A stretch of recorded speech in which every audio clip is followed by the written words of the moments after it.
Inventory of inflectional morphology types. So, what are the ways in which speakers inflect or bend lexeme to make them fit into the syntactic slots? So, that is the question. Here we are going to present a list of the inflections. Though this list is not a comprehensive one, but at least it will give us an idea that how many types of inflections are there.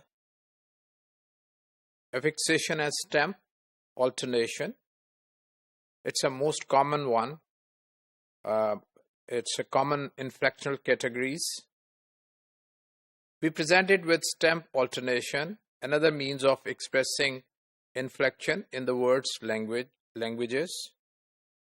We wish to emphasize that just as affixation does not necessarily occur with stamp alternation, it sometimes happens without any alternation in the stamp. Stamp alternation do not necessarily occur with affixation, so it's vice versa. We present them together merely for organizational purpose. I mean, in an instance where they take place together. Latin is a language, so we have taken an example from Latin language where in many cases affixation interacts obligatorily with stamp alternation in the expression of inflectional categories. Rexicity, EU rules. So rex is the perfective stamp, right? It tells us that something has taken place, as we do with the past participle. And we can contrast it with the present stamp, which is reg, right? So it is attached with the root. Another aspect of inflectional morphology types is apophony. In some cases, affixation is supplemented or replaced by apophony. It's a vowel changes. Change within the root, as we can have example from the languages, from this Bernese dialect of Swiss German, and obviously from English. To give you an idea, as we have sings, sang and sang, and similarly drive, drove and driven. But let's look, we can see that these instances are of apophony. Similarly, we can have some more example from the Bernese dialect of Swiss German. So, Sufi, drink and drinking. Gis, Sophie, drunk. So, this is how participle, there is an internal vowel change in the cases.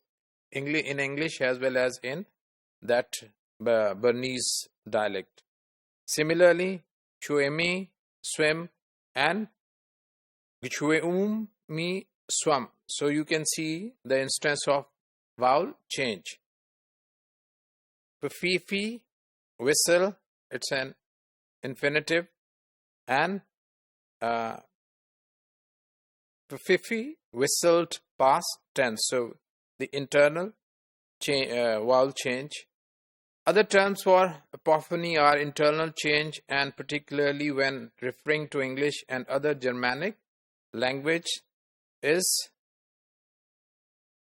ablaut. Ablaut is another case of vowel change. All three of these terms are sometimes applied to vowel changes that apply to roots in Semitic languages especially. In the context of Germanic linguistics, ablaut is often reserved for apophony in verbs paradigms. I mean, different forms of the verb, as we have just seen in the Bernese. A second term, umlaut, is used to describe the apophony found in singular, plural form pairs. For example, we have goose, and in plural we have geese. We have foot, and in plural we have feet. Umlaut is a phonological condition. So the phonology of the word there is an internal change. The sound is changed.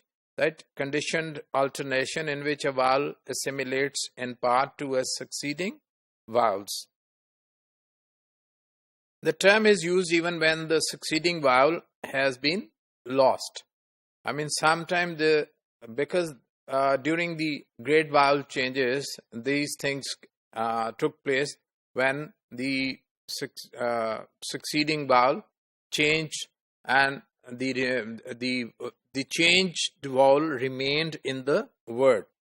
For example, goose and geese and foot and feet result from vowel harmony with a high vowel in the plural suffix, right? So the change that took place remained, but the vowel that changed, the vowel that came before it was removed from the language, and the vowel got disappeared from the word, right? So these are different aspects of inflections, that how inflections work in the formation of different words, how it sometimes interacts with the root, and sometimes simply affixes are adjusted with the nouns, with the verbs, and sometimes there takes place some internal vowel change. It takes place differently in different languages.